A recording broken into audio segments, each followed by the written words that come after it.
Hi friends, आप देख रहे हैं एमपीएस लीगल एडवाइस। मैं शैलेंद्र पाठक एडवोकेट आप सभी का अपने यूट्यूब चैनल में स्वागत करता हूं। आज हम चर्चा करेंगे कंटेंट ऑफ चार्ज, आरोप की अंतर्वस्तु।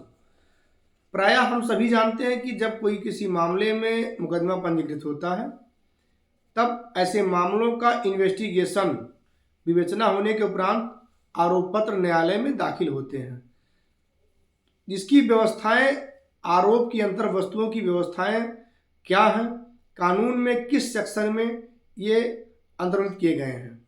सेक्शन 211 से 224 के तहत सीआरपीसी दंड प्रक्रिया संहिता 1973 में व्यवस्था दी गई थी, जो अब नए कानून बीएनएसएस भारतीय नागरिक सुरक्षा संहिता की धारा 234 से 247 में कर दी गई है।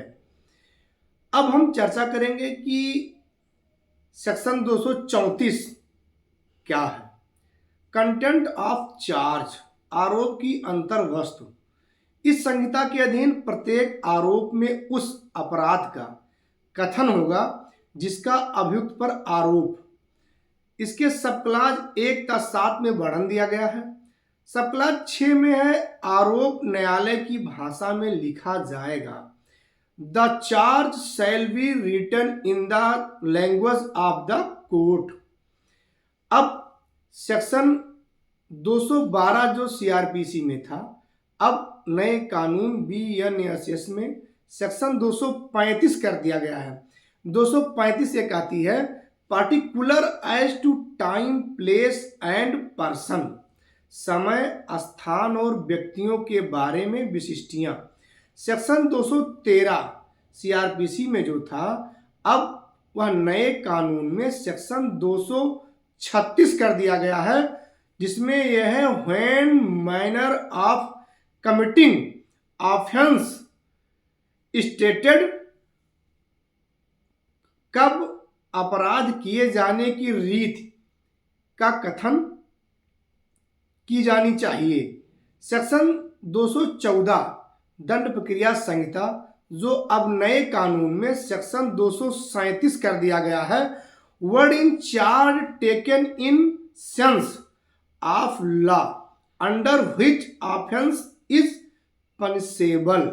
आरोप के शब्दों का वह किया जाएगा जो उसका उस विधि में है जिसके अधीन वह अपराध दंडनीय है।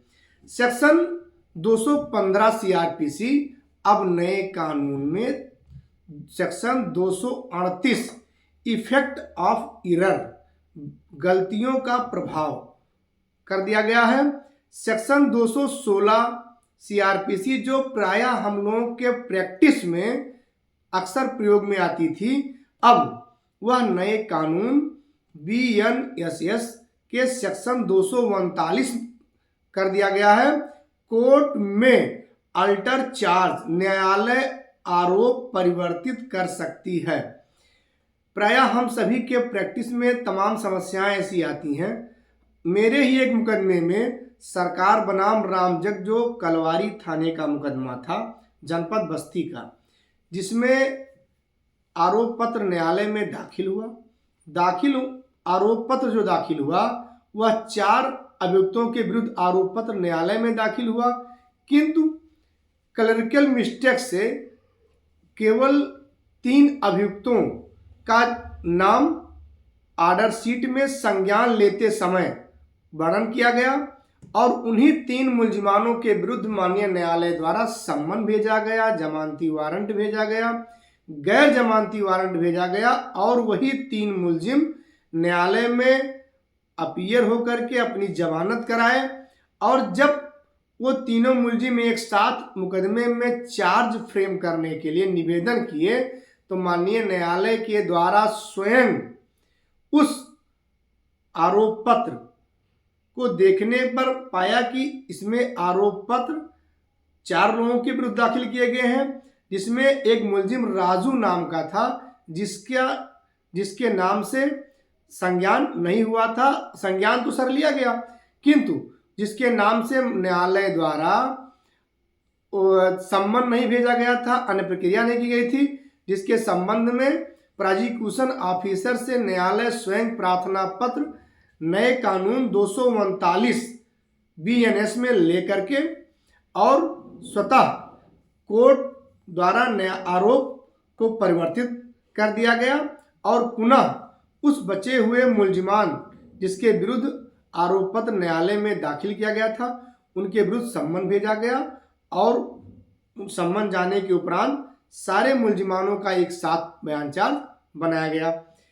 अब हम चर्चा करेंगे सेक्शन 217 जो अब नए कानून में सेक्शन 240 कर दिया गया है। Section 217 recall of witnesses when charge alter, जब आरोप परिवर्तित किया जाता है तब साक्षियों को पुनः बुलाया जाता है। इस तरह से हमने आप सभी को अपने सरल भाषा में आरोप की अंतर्वस्तु के संबंध में पुराने कानून में जो सेक्शन 211 से 224 तक की व्यवस्थाएं दी गई थी, अब वो नए कानून में सेक्शन 234 से 247 में कर दी गई हैं, बताने का प्रयास किया है। यदि आप हमारे इस YouTube चैनल में नए दर्शक के रूप में आए हैं तो कृपया हमारे YouTube चैनल को सब्सक्राइब करें, लाइक करें, शेयर करें। फिर मिलते हैं नई वीडियो में नई जानकारी के साथ, तब तक के लिए नमस्कार।